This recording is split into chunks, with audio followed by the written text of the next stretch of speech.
Amém? Os irmãos abriram.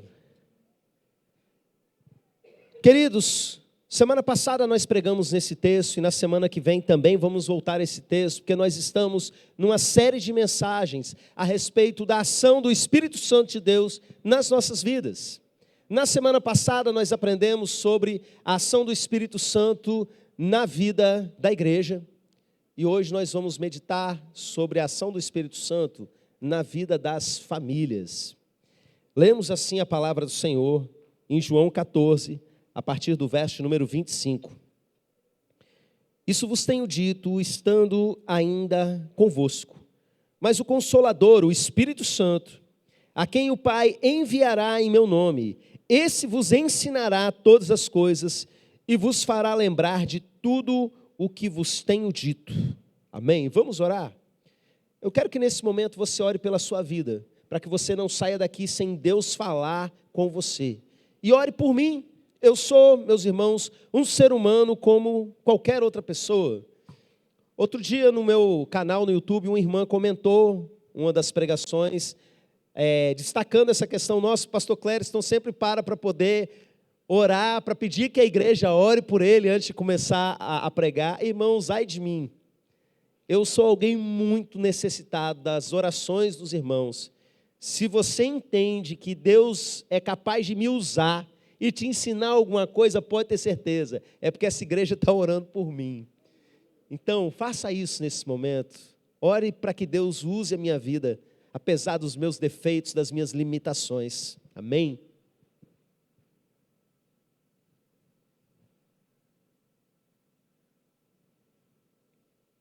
Ouve a oração do teu povo, meu Deus. Não deixa, Pai, ninguém sair desse lugar sem entender o que o Senhor tem para falar. Da pessoa com mais dificuldade de concentração ao mais sedento pelo Senhor, que todos recebam do Senhor uma palavra. Libera, meu Deus, do teu trono, edificação, cura, restauração sobre famílias na noite de hoje. Em nome de Jesus. Amém. Amém. Queridos, antes de entrar propriamente no texto que nós teremos aqui como ponto de partida, nessa introdução da mensagem, eu gostaria de comentar com os irmãos a respeito de uma frase que eu li em algum lugar recentemente a respeito de família, que diz o seguinte: Deus não restaura casamentos.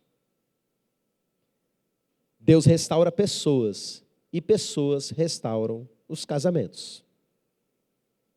Eu sei, é uma frase de efeito. No fim das contas, Deus restaura casamentos, sim. Ele usa pessoas para restaurar casamentos, no final das contas, é tudo Ele. Mas eu gostei da maneira como essa frase ela foi construída, foi colocada. Por quê? Porque traz de volta a responsabilidade para a gente. Quando a gente fala do assunto de família, é muito comum que as pessoas peçam milagre, esperem milagres de Deus, elas querem que Deus faça tudo, mas elas não estão dispostas a serem elas mesmas mudadas. E quando a gente fala da atuação do Espírito Santo na vida da família da gente, a gente precisa ter em mente que o Espírito Santo ele habita em pessoas. E que se você quer que a sua família seja transformada, você precisa ser transformado. É muito comum eu ouvir, por exemplo, de mulheres que são casadas com homens omissos espiritualmente.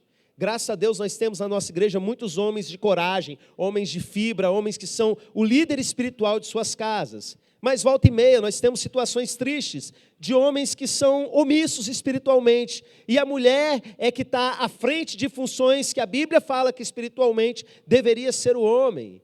E elas muitas vezes reclamam e colocam da dificuldade. E eu sei, meus irmãos, que não é brincadeira você fazer o seu papel e o papel de mais alguém.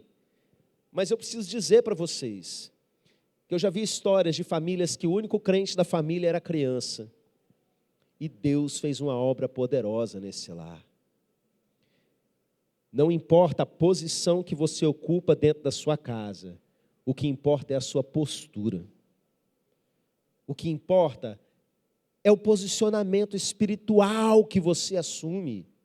Você quer que Deus faça uma revolução na sua família? Deixe Ele fazer uma revolução em você. Deixa que algo de muito grande, de muito revolucionário, de muito transformador, de muito radical aconteça na sua vida. E você vai ver as coisas acontecerem na família, porque o princípio é sempre esse. Deus transforma pessoas e pessoas transformam o ambiente. É simples. E com isso em mente, nós entramos no texto dessa noite. E como nós falamos na semana passada, apenas para trazer um pouquinho, relembrar, ensinar e relembrar, como nós falamos, para que vocês entendam, o contexto é o seguinte: é uma mensagem que Jesus estava falando para os seus discípulos, que ia chegar o momento que ele iria ser levado ao céu, e ele precisava ir, porque assim ele iria mandar o Consolador, e ele estava falando a respeito do Espírito Santo, que estaria presente na vida daqueles discípulos, um Espírito que já estava com eles, mas a partir de um determinado momento estaria neles, e existe essa diferença na sua vida, existe um tempo que o Espírito Santo está com você, aí você recebe Jesus como o Senhor da sua vida, e você deixa de ter simplesmente experiências com o Espírito Santo do lado de fora, e ele passa a viver do lado de dentro. E coisas maravilhosas começam a acontecer. O texto diz que o Espírito, ele é o Consolador, ele é enviado pelo Pai e é enviado no nome de Jesus. E diz que ele faz duas coisas com a gente. Vamos relembrar da semana passada. O Espírito Santo, ele nos ensina e o Espírito Santo nos faz lembrar. E quando eu estava orando mais uma vez sobre esse texto, meus irmãos, o Espírito Santo me fez lembrar de algo. O Espírito Santo me fez lembrar da minha vida como professor. Porque se Ele está o tempo todo nos ensinando e nos fazendo lembrar, eu me lembrei do que eu mais faço como professor, tanto aqui na igreja, quanto no tempo que eu estava em sala de aula. Eu fui professor de língua portuguesa por muitos anos. Alguns aqui foram meus alunos. E aí, meus irmãos, boa parte do meu trabalho consistia em ensinar e fazer lembrar. Porque os alunos chegavam vindo de um ano anterior, e antes de eu ensinar o conteúdo daquele ano, eu tinha que fazê-los lembrar tudo aquilo que eles já tinham aprendido até aquele momento. E mesmo quando eu vinha e ensinava um conteúdo novo, para que aquele conteúdo se solidificasse na mente dos alunos, a gente fazia uma coisa chamada de revisão. Quem se lembra aí da revisão na escola? Não é? Alguns aí ainda estão na escola e se lembram muito bem disso. Você pensa que sabe a matéria, e aí vem um exercício, e você percebe que na verdade não sabia coisa nenhuma, e o professor vem, ele te ensinando de novo aquilo que você já sabe um pouco. Então, meus irmãos, se a minha tarefa como aluno, como professor, era estar ali ensinando e fazendo lembrar, eu li esse texto, e o Espírito Santo me mostrou que ele é um professor na vida da gente, enquanto ele está ali nos ensinando todas as coisas e nos fazendo lembrar. E o Espírito Santo, nesse momento, também me trouxe a memória a respeito de algo que acontecia na sala de aula. Os tipos de alunos que eu tinha. Classificando assim, muito grosseiramente, em poucas categorias. Eu posso dizer que eu tinha 3 tipos de alunos. Eu tinha aqueles alunos que não queriam nada com nada, sabe? Aquele tipo de aluno que ia para a escola porque alguém os obrigou a estar ali, e eles estão com muita raiva por conta disso, e o que eles puderem fazer para rejeitar quem está lá na frente ensinando, e o que está sendo ensinado, eles vão fazer. E boa parte do meu trabalho com eles era simplesmente, em médio prazo, convencê-los de que aquilo era importante, e que eu estava ali para fazer uma coisa boa na vida deles, e que estar ali na escola, por mais que fosse um ambiente hostil, difícil muitas vezes, era algo bom. Mas eu tinha um segundo tipo de aluno, que não era esse problema, o objetivo deles não era perturbar o ambiente, eles sabiam que aquilo era importante, mas eles eram tomados por muita distração. Às vezes, eram brincadeiras, conversas em sala de aula, que não era por mal, era distração mesmo, sabe? uma gracinha, uma piada, um celular que roubava a atenção, às vezes uma mente muito viajante, que divaga com facilidade, não é? E ao mesmo tempo, meus irmãos, eu tinha um outro tipo de aluno, que eram aqueles alunos que, graças a Deus, todo ano eu tinha alguns, que eles realmente estavam interessados no que o professor estava ensinando. Era fácil perceber, sabe? Essa interação surgia logo nos primeiros dias de aula. E eu lendo depois a respeito dos melhores alunos, eu li em algum lugar, não me lembro mais, um estudo neurolinguístico que falava a respeito desses alunos mais aplicados na escola, que eles tinham uma característica. Eles se assentavam sempre nas primeiras fileiras, de preferência na primeira. E do lado esquerdo do professor, porque de alguma maneira eles percebiam que o professor olhava mais para aquele lado. E por que eu estou falando isso para vocês? Porque o Espírito Santo me fez lembrar disso, para a gente poder refletir. Que tipo de aluno a gente tem sido para ele? E eu gosto de pensar que eu sou aquele aluno, sabe, que está lá na primeira cadeira. Mas aqui nessa igreja a gente não bota máscara não, meus irmãos. Vou até tirar meu óculos aqui para ver vocês um pouco embaçados. Eu percebo, meus irmãos, que muitas vezes eu sou o aluno com o celular na mão. E que o professor está ali fazendo um esforço para me ensinar. Sabendo que eu preciso daquele conteúdo. E eu estou distraído. Eu estou com muita distração na minha vida. E você que é aluno tem sido. A gente vai chegar no assunto da família, calma, tem tudo a ver. Mas eu quero que ainda nesse início, nessa aplicação do texto, embora de uma maneira bem geral, você já comece a entender, porque tem pessoas que o Espírito Santo está aqui ainda tentando ensinar, que é importante vir. Olha, você precisa se converter, você precisa se tornar um aluno, um discípulo de Jesus. E tem muitos de nós que já vieram, mas estão distraídos. E que você seja aquele aluno que está sentado na frente, sabe? Que vem com sede aquilo que está sendo ensinado. Pela manhã eu citei aqui para os irmãos, quando eu estava pedindo para os irmãos que já são da igreja, quando chegarem, sempre sentar o mais na frente possível. Eu citei o Sermão da Montanha, Mateus capítulo 5. Jesus, pois, vendo as multidões, subiu ao monte, tendo se assentado, se aproximaram os seus discípulos. E por que tudo isso, meus irmãos? Porque eu quero que você entenda que a atuação do Espírito Santo na sua casa vai ser sempre proporcional à atuação dele em você. Porque quanto mais o Espírito Santo tiver espaço na sua vida, mais transformação ele vai fazer dentro da sua casa. Quando nós pensamos no agir do Espírito Santo na vida da nossa família, como a gente exemplificou aqui com relação à vida da igreja na semana passada, eu sei que talvez alguns irmãos fiquem pensando, eu quero que a minha casa seja todo mundo cheio do Espírito Santo e qualquer coisa seja resolvida na base da profecia. E graças a Deus por isso, meus irmãos. Mas nem sempre Deus quer resolver as coisas de maneira profética.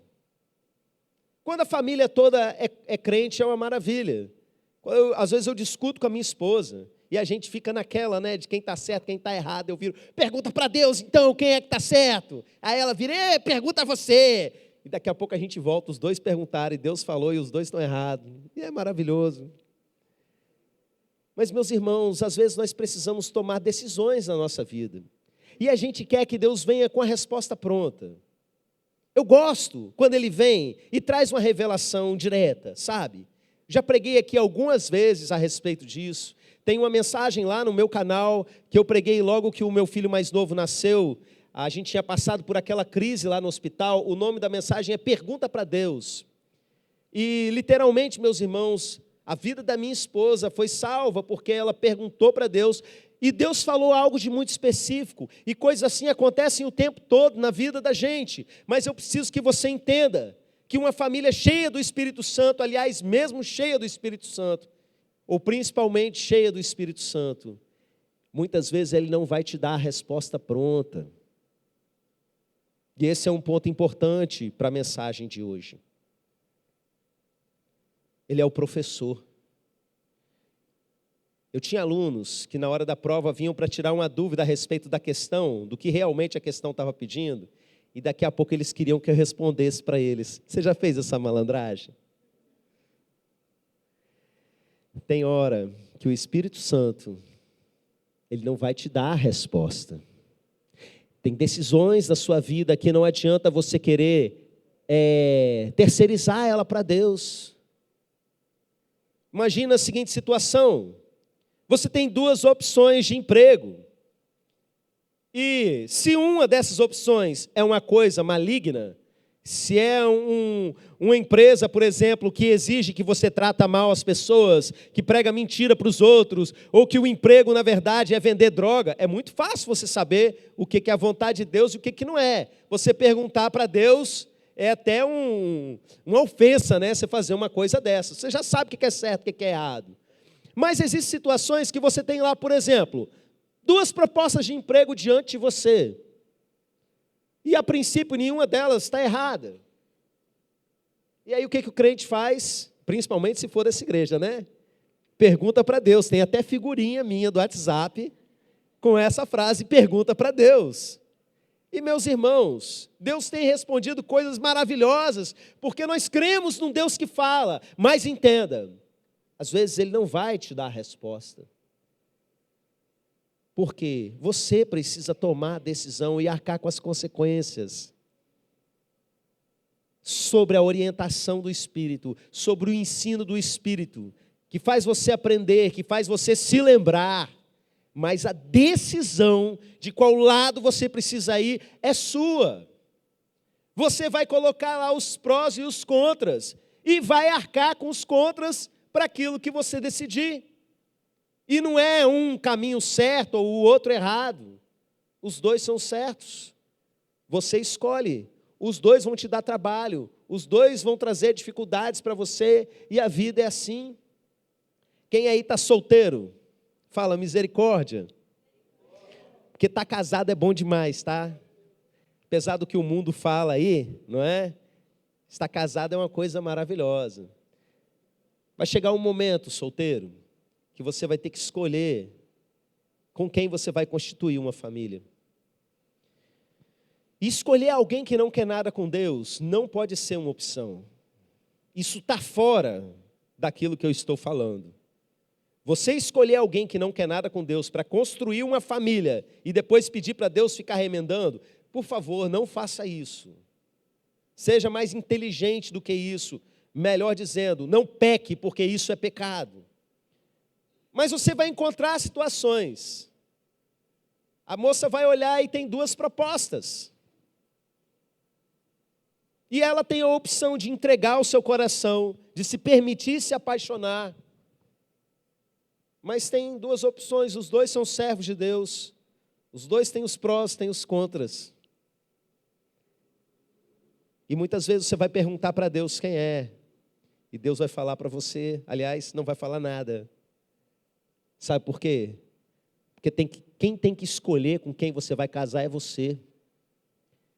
Quem vai acordar todo dia do lado dessa pessoa até que a morte o separe não é o Espírito Santo, não, é você. O Espírito Santo até vai estar com vocês, mas não vai estar casado com essa pessoa. A escolha é sua. Talvez você escolha o mais bonito. Talvez você escolha o que trata a mãe melhor. Talvez você escolha o que tem um emprego melhor, não sei.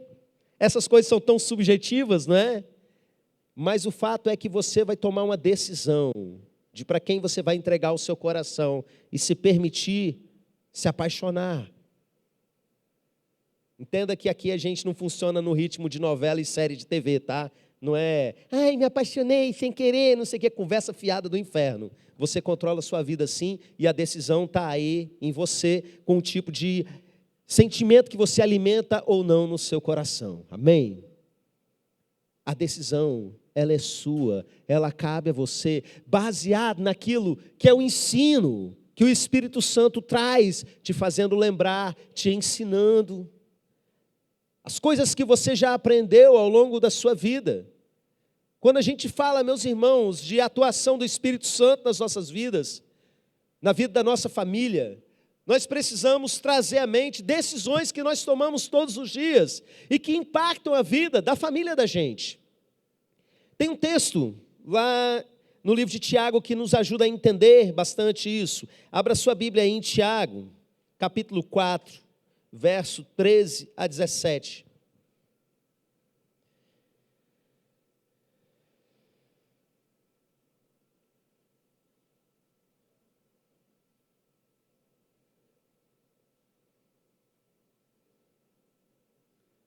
Amém? Tiago 4, a partir do verso de número 13, lemos assim: Atendei agora, vós que dizeis, hoje ou amanhã iremos para a cidade tal, e lá passaremos um ano, e negociaremos e teremos lucros. Vós não sabeis o que sucederá amanhã. Que é a vossa vida? Sois apenas como neblina que aparece por um instante e logo se dissipa. Em vez disso, deveis dizer, se o Senhor quiser, não só viveremos, como também faremos isso ou aquilo. Agora, entretanto, vos jactais das vossas arrogantes pretensões. Toda jactância semelhante a essa é maligna. Portanto, aquele que sabe fazer o bem e não o faz, nisso está pecando. Amém. Esse texto é muito famoso. É o texto que deu origem à expressão que quase todos os brasileiros usam, se Deus quiser. Você usa essa expressão, se Deus quiser? Eu uso direto. Às vezes a gente vai chamar a pessoa para vir para o culto, né? Eu aprendi essa com o pastor Ivan. E a pessoa fala, tá bom, pastor, se Deus quiser eu vou lá. Deus quer, então já era, você vai estar lá com a gente. Irmãos, esse texto no primeiro momento, ele parece que é o contrário disso que eu estou falando. Mas se você parar para olhar com mais atenção, e a gente vai fazer isso, você vai entender que não. Que essa preocupação com a vontade de Deus não quer dizer simplesmente de algo específico que foi revelado, mas é um ensino muito mais geral, muito mais aberto, a respeito de um princípio que a gente precisa ter para nortear as nossas decisões. Aqui nós temos uma situação de pessoas que viram e falam assim, eu vou viajar para tal lugar e eu vou ter lucro. E o texto vai dizer para a gente que, na verdade, essa pessoa, ela não está preocupada com a vontade de Deus. Ela deveria dizer, se Deus quiser, eu vou para lá e eu vou fazer isso e eu vou fazer aquilo. Irmãos, às vezes quando a gente pensa na vontade de Deus com relação a decisões, a nossa mente está muito voltada para vai dar certo ou vai dar errado, e não é sobre isso. Será que eu devo fazer essa viagem? Eu tenho que saber de Deus, porque se eu for e Deus não quiser que eu vá, vai acontecer um acidente na estrada. Já pensaram dessa maneira? Mas a verdade, meus irmãos, é que muitas vezes a gente vai e dá tudo certo conforme nós planejamos e Deus não tem nada a ver com isso e nem está satisfeito com aquilo que a gente está fazendo. Como muitas vezes já aconteceu comigo, de eu fazer uma viagem e dá tudo errado, meus irmãos. E tudo dentro do controle de Deus. O meu errado era o certo de Deus. O que esse texto está dizendo, meus irmãos? Quando a gente entende que não tem a ver simplesmente com fazer um plano, a gente percebe nesse texto que havia algo de errado com esse tipo de plano. A primeira coisa que a gente percebe é que eles estavam visando simplesmente o lucro. Vamos para lá, vamos passar um ano, vamos negociar e vamos ter lucro. E logo depois Tiago vai mostrar que essas pessoas não estão preocupadas com a eternidade. Elas são um ser que logo vão acabar. E não entende que a vida não é simplesmente sobre isso que nós vivemos aqui. E aí o texto mostra para a gente que essa pessoa hipotética aqui, que nos ensina que na verdade é sobre a gente, não é? Não está preocupado com a vontade de Deus. não quer saber a opinião de Deus a respeito de uma coisa. Irmãos, quantas vezes eu vi pessoas com o ministério na igreja bombando, ganhando várias pessoas, influenciando, fazendo e acontecendo, e de repente, por conta de uma proposta de emprego, com um salário um pouquinho maior, larga tudo para trás e vai ganhar dinheiro. Não é errado ganhar dinheiro, meus irmãos. O lucro por si só não é algo condenado aqui no texto.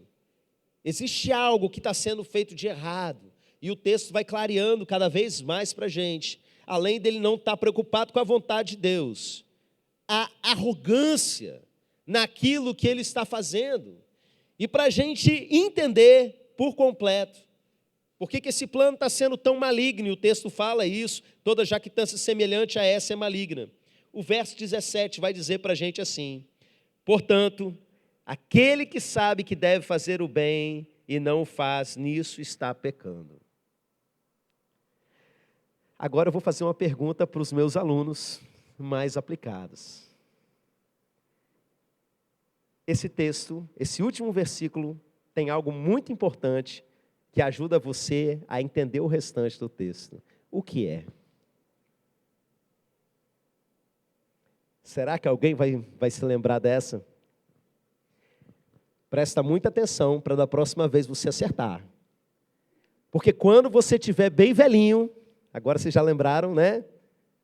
Quando você estiver bem velhinho, você vai ter que virar e falar assim: o meu pastor sempre me dizia, preste atenção às conjunções. Você quer entender um texto da Bíblia? Olha as conjunções, é o que costura uma frase na outra. O versículo, que todo aquele que sabe fazer o bem e não faz comete pecado, é conhecido de todo mundo, mas o que ninguém percebe é que esse versículo começa com portanto. E se o texto começa com portanto, você precisa entender o que foi dito antes. É sobre essa pessoa que fez planos, que fez negócios, sem estar preocupado com a vontade de Deus. E como é que essa ideia toda conclui? O raciocínio que Tiago está desenvolvendo. Ele fala, portanto, todo aquele que sabe fazer o bem e não faz, está pecando. Ou seja, o grande pecado dessas pessoas era tomar decisões e fazer planos que envolvem a vida deles toda, a família deles toda, sem estar fazendo o bem. Presta atenção, não é que eles estavam fazendo mal para os outros, indo trabalhar e lucrando. Eles estavam deixando de fazer o bem. O que nós temos aprendido aqui ao longo desse tempo sobre uma vida missional, sobre uma vida que tem o reino de Deus em primeiro lugar, meus irmãos? Que todo o nosso esforço nessa vida não pode ser só para pagar conta. Não é para juntar tesouros nessa terra. Existe algo que precisa nos mover. Nós que somos propriedade do Espírito Santo, meus irmãos, nós precisamos ter isso em mente. A forma como você toma as decisões da sua casa é um reflexo do quão próximo você está do coração de Deus. A maneira como você tem conduzido a sua família é um reflexo do quão íntimo você é do Pai. A forma como você trata a sua esposa, a forma como você trata o seu marido, como os filhos, como é a convivência em família, é um reflexo do quão perto ou quão longe você está do ensino desse professor que é o Espírito Santo de Deus.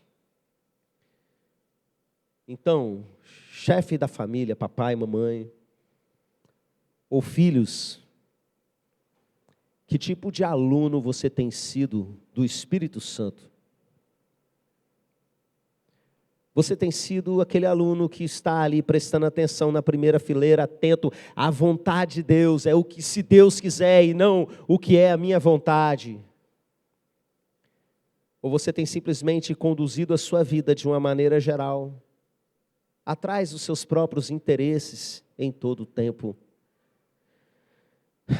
Meus queridos, eu tenho 3 crianças dentro da minha casa.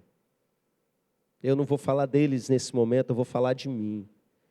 Eu tenho uma preocupação muito grande sobre a vida deles. Eu tenho poucos anos, Aleph já está com 8. Eu tenho poucos anos até que eles cheguem na adolescência e eu tenho uma tarefa. Eu preciso que eles cheguem à adolescência apaixonados por Jesus. Irmãos, esse mundo está uma porqueira muito grande.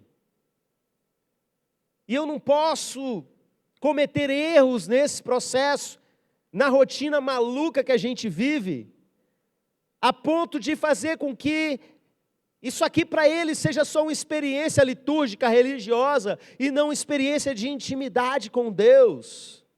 O problema, meus irmãos, é que a gente é muito atarefado. Ô geração atarefada, meu Deus do céu.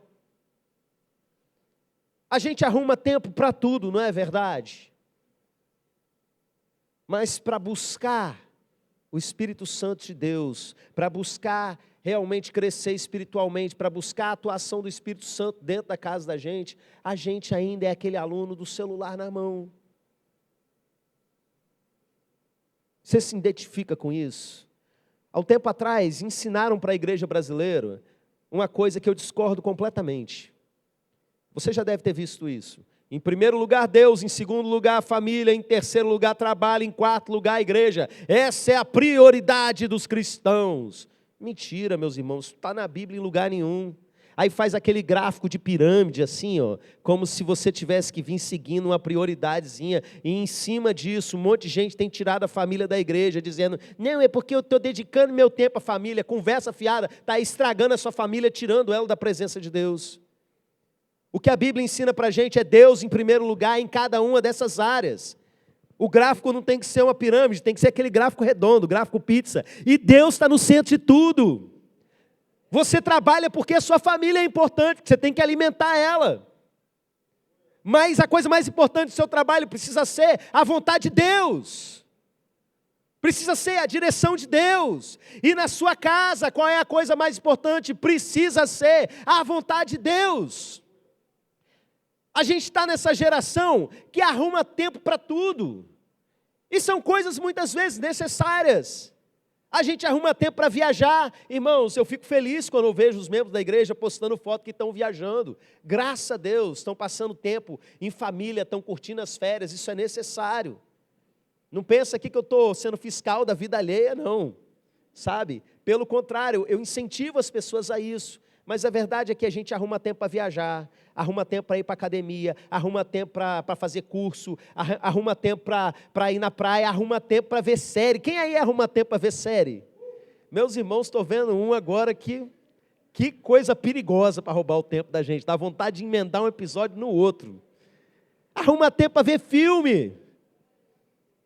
Dorama. Teve um pastor aí que disse que é pecado, né? Mas não, pode fazer o coraçãozinho. Está liberado, meus irmãos.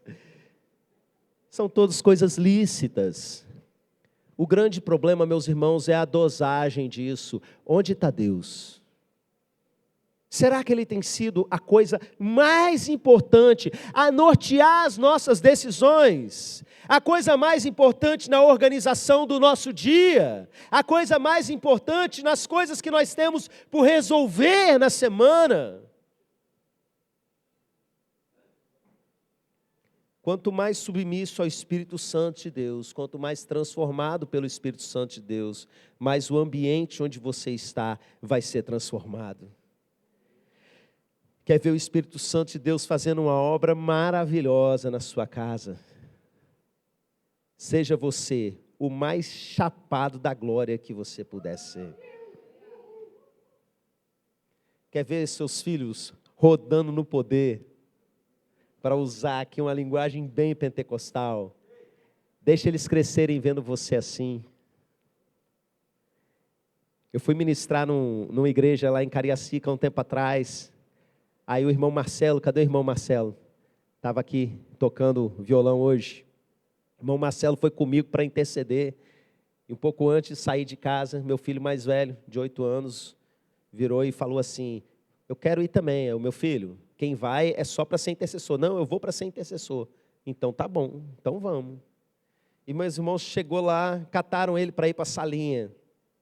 Ele ficou sem graça, foi, daqui a pouco pediu licença para a professora, desceu, eu estou lá pregando, quando eu olho para o lado, está o Marcelo com as mãos estendidas, clamando por mim. E está Aleph com os braços estendidos, clamando por mim. E chegou um momento intenso de apelo. E eu botei aquela igreja para interceder. Era uma mensagem sobre avivamento, meus irmãos. E todo mundo clamando. E quando eu olho para o lado, está o meu filho mais velho jogado de joelho no chão, chorando, gritando alto com as mãos levantadas. Meu Deus, salva eles! Ah! E aquilo, só a presença dele ali já foi um impacto para aquela igreja, sabe? Os irmãos no final olhando assim, rapaz, essa é a geração que a gente está buscando em Deus. Deus está fazendo mesmo, o avivamento está chegando. É sobre isso, meus irmãos. É sobre isso. Que Deus me dê a capacidade como pai de transferir a minha paixão para os meus filhos, a minha paixão pelas coisas de Deus. E que eu seja essa pessoa apaixonada, sabe? Que eu não seja o aluno da distração, que fica vagueando na hora que o Espírito Santo está ali fazendo de tudo para falar com a gente. Deus já falou com você nas redes sociais? Você está lá perdendo tempo no Instagram, de repente leva uma pancada? Foi ali que Deus conseguiu te achar. Você devia estar com a Bíblia aberta na mão, devia estar orando, mas Ele é um professor tão bom que Ele conseguiu te achar ali e trazer você de volta. Como é que você sabe disso, pastor? Adivinha. Aqui não tem máscara não, meus irmãos. Eu sou essa porqueira, se é que você me entende. Graças a Deus, pelas misericórdias dEle nas nossas vidas. Que eu seja uma pessoa cada vez mais apaixonada pelo Espírito Santo de Deus e que a minha casa seja um ambiente onde o Espírito Santo se sinta bem-vindo. E que você faça essa mesma oração e tenha esse mesmo desejo. Isso independe da posição hierárquica de liderança que você tem dentro da sua casa. Volto a dizer. Não é sobre a sua posição, é sobre o seu posicionamento, sobre a sua postura. Amém? Vamos colocar de pé e vamos orar.